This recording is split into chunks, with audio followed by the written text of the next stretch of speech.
मनुष्य सुबह से शाम तक काम करके उतना नहीं थकता जितना चिंता और क्रोध के एक क्षण में थक जाता है। संबंध परमात्मा से अच्छे बना लो तो तुम्हें किसी की जरूरत नहीं पड़ेगी, तुम खुद सबकी जरूरत बन जाओगे। सलाह देने तो हजारों आते हैं, लेकिन जब साथ देने की बारी आती है तो केवल भगवान आते हैं। जीतने के बाद तो सारी दुनिया गले लगाती है, क्योंकि जो आज आपके साथ है वह कल आपके खिलाफ हो सकते हैं। बिना मतलब के कोई आपकी इज्जत नहीं करेगा, लेकिन खुद को इतना काबिल बनाओ कि लोग बिना मतलब के भी आपका इज्जत करें। भगवान कहते हैं सोने से पहले तुम सबको माफ कर दिया करो और तुम्हारे जागने से पहले मैं तुम्हें माफ कर दूंगा। भगवान ऑक्सीजन की तरह है जिन्हें आप देख नहीं सकते, लेकिन उसके बिना आप रह भी नहीं सकते। कोई और तुम्हारी मदद नहीं कर सकता, अपनी मदद स्वयं करो। आप खुद के सबसे अच्छे मित्र हैं और सबसे बड़े दुश्मन भी। इंसान तब समझदार नहीं होता जब वह बड़ी बातें करने लगे, बल्कि समझदार तब होता है जब वो छोटी छोटी बातों को समझने लगे। आप किस समय सही थे इसे कोई याद नहीं रखता, लेकिन आप किस समय गलत थे ये सब याद रखते हैं। सब दुख दूर होने के बाद ही मन प्रसन्न होगा, यह आपका भ्रम है। मन प्रसन्न रखो, सब दुख दूर हो जाएंगे, ये हकीकत है।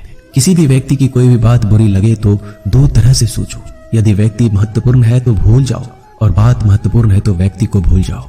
रिश्तों का संबंध सिर्फ रक्त से नहीं होता, जो मुसीबत में हाथ थाम ले उससे बड़ा कोई रिश्ता नहीं होता। भगवान कहते हैं तुम सब कुछ मुझे सौंप दो, सारा दर्द परेशानी, और बिल्कुल हल्के होकर मुझे याद करो। धीरे धीरे तुम्हारा जीवन बदल जाएगा। हर रोज रात को सोने से पहले भगवान को अपनी पूरी दिनचर्या बता के सोओ। अगर आपके द्वारा किसी का दिल दुखा है तो मन ही मन उससे माफी मांगे।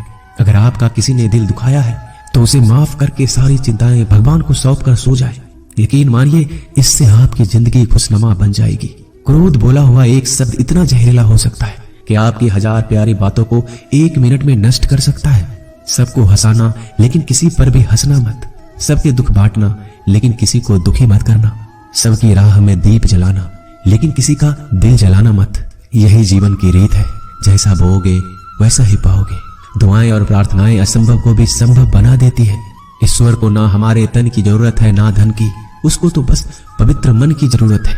इसलिए वो हमें कुछ भी छोड़ने के लिए नहीं कहता, बस कहता है बच्चे मन से विकार छोड़ो, गंदे विचार छोड़ो। जो आने वाला है वो हमेशा गुजरे हुए कल से बेहतर होगा। यही एक सोच आपके जीवन में कभी निराशा नहीं होने देगी। झूठ कितना अजीब है, खुद बोलो तो अच्छा लगता है, दूसरे बोले तो गुस्सा आता है। खुशियां चाहे किसी के साथ भी बांट लो, पर गम हमेशा भरोसेमंद इंसान के साथ ही बांटना चाहिए। जीवन में समय चाहे जैसा हो, परिवार के साथ रहो तो सुख बढ़ जाता है, दुख हो तो बढ़ जाता है। सच्चा मित्र वही है जो उस समय में भी आपके साथ खड़ा हो जब सारी दुनिया आपके खिलाफ हो। आपके पास जितना भी है उसके लिए बार बार दिल से धन्यवाद कहे, हर वक्त कहे।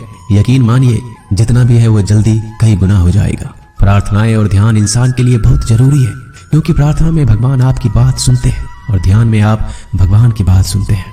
श्री कृष्ण से कितना कुछ छूटा, पहले माँ छूटी, फिर पिता छूटे, फिर जो नंद किशोर मिले वो भी छूटे, संग साथी छूटे, राधा भी छूटी, गोकुल छूटा, फिर मथुरा छूटा। श्री कृष्ण से जीवन भर कुछ न कुछ छूटता ही रहा। नहीं छूटा तो वो था देवत्व, मुस्कान और सकारात्मकता। श्री कृष्ण दुखी नहीं उत्सव के प्रतीक है। सब कुछ छूटने पर भी कैसे खुश रहा जा सकता है, ये श्री कृष्ण से अच्छा कोई नहीं सिखा सकता। इसलिए हमेशा खुश रहें, सदा मुस्कुराते रहें। जीतने का मजा भी तभी आएगा जब लोग आपके हार का इंतजार करेंगे। गीता में लिखा है यदि कोई आपको अच्छा लगता है तो अच्छा वो नहीं, अच्छे आप हैं, क्योंकि उसमें अच्छाई देखने वाली नजर आपके पास है। अपनी पीड़ा के लिए संसार को दोष मत दो, अपने मन को समझाओ। तुम्हारे मन का परिवर्तन ही तुम्हारे दुखों का अंत है। सोच और नियत अच्छे रखिए, फिर आपके कष्ट प्रभु स्वयं दूर कर देंगे। याद रखना, भगवान से कभी उम्मीद छोड़ना नहीं और दुनिया वालों से कभी उम्मीद रखना नहीं।